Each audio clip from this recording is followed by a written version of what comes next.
My name is Bess Curl, but this is not my story. It is the story of my Lady Mary, Queen of Scots. She wrote the story, and then she gave it to me.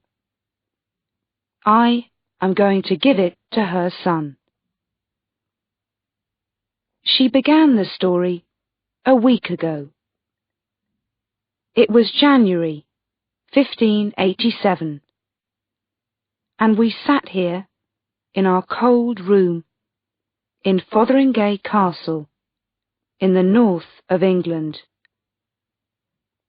We couldn't see much from the window. 1 or 2 houses, a river, some trees, some horses, and a road. That's all. The road goes to London, the home of Queen Elizabeth of England. Mary sat with her little dog in her hands and watched it all day long. No one came along the road. Nothing happened. I watched Mary, unhappily. "Please, Your Majesty, come away from that window," I said. "It doesn't help. No one is going to come. Queen Elizabeth can't do it. Queens don't kill queens." "Don't they, Bess?" Mary said. "Then why are we here, in this prison? Why am I not free?" "Why, Your Majesty? Because Queen Elizabeth is afraid of you." "That's right," Mary said. "She's afraid of me, and she hates me too.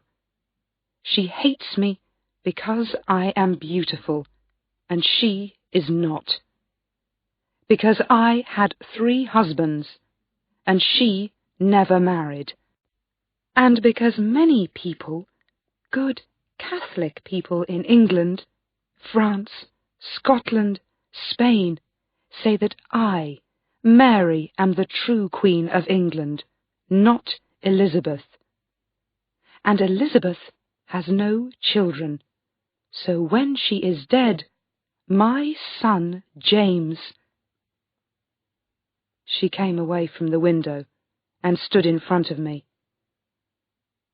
"James," she said quietly, "my son. Does he think about me sometimes?" He was only 10 months old when I last saw him. It is nearly 20 years. "Of course he thinks about you, Your Majesty," I said. "You write to him often. How can he forget his mother?" "Then why doesn't he write to me?" Mary asked. "Does he want me to stay here in an English prison?" "No, of course not, Your Majesty. But he has a lot of work, Your Majesty. He is the King of Scotland, and—" "He is not the King of Scotland, Bess," she said. "Not before I am dead. Remember that." "No, Your Majesty, of course not. But perhaps people tell him things that are untrue. You know what people say. Perhaps he thinks you killed his father." Mary's face went white. She was very angry, and for a minute I was afraid. She said, "You know that's a lie, Bess. It is a lie. I did not kill James's father. I knew nothing about it." "I know that, Your Majesty.